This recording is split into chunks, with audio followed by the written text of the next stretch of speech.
Worth 100k na cake, grabe mga mi. Tara at samahan niyo ako at ipapakita ko sa inyo kung paano ko ginawa yung cake na order nila. Sobra talaga ako nagpapasalamat sa tiwala na binigay sa akin ni ma'am. At syempre sa pag-recommend sa akin, Annalyn Barnedo, thank you so much, be. Yung order nga pala sa akin ay may kamag-anak sila dito sa Buso-Buso. At ayun na nga, nakalimutan ko yung pangalan ni ma'am, siya na yung nagbilang nitong pera. At tignan nyo naman ang haggard ko dyan. Sobra kasi akong napagod dahil na-busy nga ako niyan sa pagbibake. Pero naglagay na lang ako dyan ng filter. Sorry na lang at may pang filter tayo. Dito lang tayo gumaganda at dito lang tayo kumakapit. Kaya naman, pasensya na. At ayan, tinakpan ko na lang yung mga mukha nila kasi nga baka naman hindi tayo pwedeng mag-post ng mga mukha nila. At hindi na nga ako nakapagpaalam pa. So ayun mga mi, kahit na nabilang na kanina ay inulit-ulit ko pa rin yan ang pagbibilang. Bala ko sanang hiramin to pang reels lang, yung ginagawa namin ng asawa ko. Kaya nga lang baka magkulang at wala tayong pang abono dito. At syempre baka dumagsa ang aking messenger at maraming mag-chat sa akin at manghiram. At hindi po talaga sa aking pera to. Ito po ay pang money cake. Opo, tama po. First time ko nga lang nang makapag money cake ng ganito kalaking halaga. Pinakamalaking na money cake ko, siguro noong 2020 pa yon or 2021, 65k. Tapos 18k, tapos netong mga 2022 ata yon ay 35k naman. Tapos ayun, puro mga tagti 10k, 5k, ganon. Pero bihira lang talaga ang may nagpapa-money cake sa akin. Kasi halos kadalasan naman ay mga nag-i-inquire ay malalayong lugar.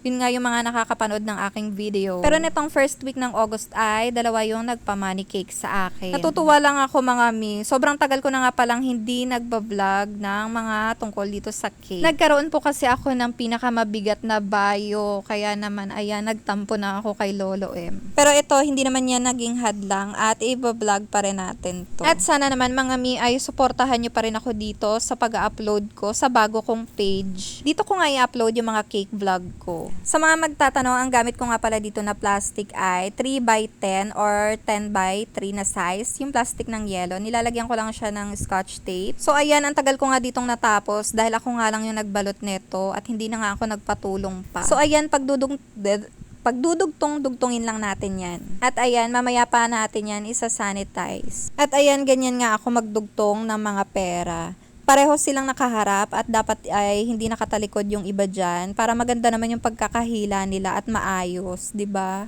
Pagka magkakaibang halaga naman yung bills, ang ginagawa ko naman ang unang hinihila ay yung mas mababa yung bills. Tapos yung pinakadulo naman yun na yung pinakamalaking bills. So ayan, ganyan-ganyan lang hanggang sa mapagdugtong ko na yung lahat, pero hindi ko na yan tinapos pa dahil nga nagugutom na nga ako dahil anong oras na yan. Sinimulan ko nga yan mga 5:30 ata yun or mga 5 p.m. Basta pagkaalis nila ma'am, nung pagkahatid nila ng pera ay ginawa ko na to dahil nga kinabukasan ay busy na rin ako sa pagbibake natin.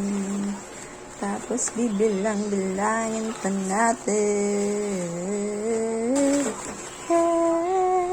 So guys, bibilangin na natin ang pera. 1, 2, 3, 4, 5, 6, 7, 8, 9, 10, 11, 12, 13, 14, 15, 16, 17, 18, 19, 20, 21, 22, 23, 24, 25, 26, 27, 28, 29, 30, 31, 32, 33, 34, 35, 36, 37, 38, 39, 40, 41, 42, 43, 44, 45, 46, 47, 48, 49, 50, 51, 52, 53, 54, 55, 56, 7, 58, 59, 60, 61, 62, 63, 64, 65, 66, 67, 68, 69, 70, 71, 72, 73, 74, 75, 76, 77, 78, 79, 80, 81, 82, 83, 84, 85, 86, 87, 88, 89, 90, 91, 92, 93, 94, 95, 96, 97, 98, 99, 100.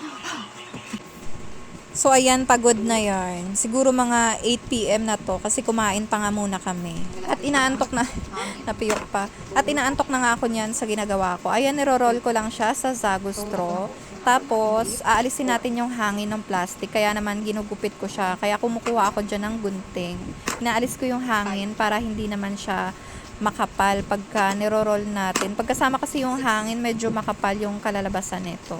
So, ayan. I-roll mo lang siya ng i-roll hanggang sa matapos, hanggang doon sa kung ilan yung ipapalagay. Ganun. At ayan, may nag-advise nga pala sa akin na lagyan ko nga ng number kada isang bill.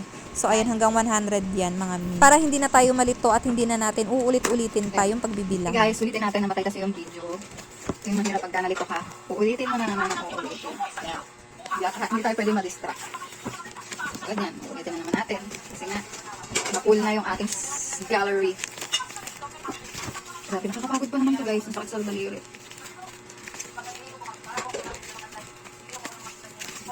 Okay, let's go for the number 1.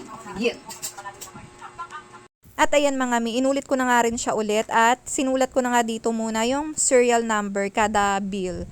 Para naman sure tayo na wala talagang mawawalang pera dito. At nagsabi na rin ako sa client na habang hinihila nga yung pera dito ay videohan na rin. At ayan, naglagay na rin ako ng number. Ayan, hanggang 100 yan.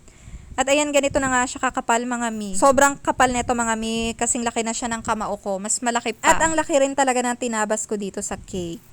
At ayan, ipapakita ko na sa inyo kung gaano kalaki nga yung tinabas ko dito. Ang size nga pala ng cake ay 8x5. At ayan, naglagay lang ako ng box. DIY box lang to mga mi. Sa taas naman ay wala na siyang box. Kumbaga yung gilid-gilid lang. Pasensya na sa butas kong damit. So ayan lang, ganyan lang. Bale 3 layers doon yung natanggal ko dito. At yung tabas naman yan ay ibibigay ko sa aking client. Kasi nga medyo malaki yung naitabas ko dito. Kaya naman ibinigay ko na lang sa aking client. At in-offer ko na rin talaga sa kanila yung ganitong size ng cake. Kasi nga pag medyo mas maliit na size, mahirap na baka masira, 'di ba? Sayang naman yung effort.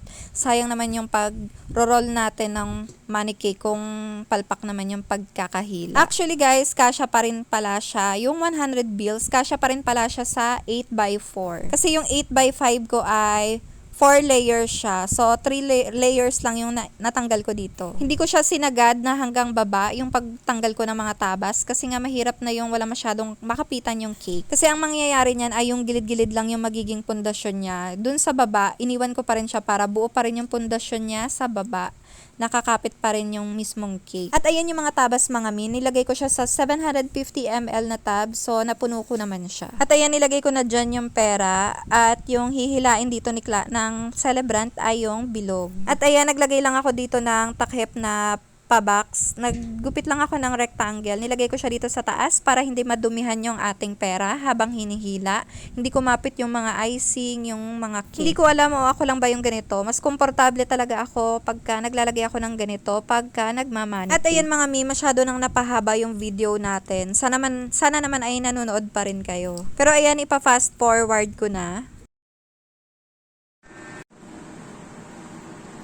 At ito na yung final look ng ating cake. Thank you so much Ma'am Gladys sa pag-order ng cake at sa tiwala kahit na malayo ako ay talagang pumuntak yung asawa mo para ibigay sa akin yung ipapalagay na money cake. O diba? So ayan mga mi, hanggang dito na lang muna ang ating video. Huwag kakalimutan mag-follow sa aking bagong page. Thank you for watching!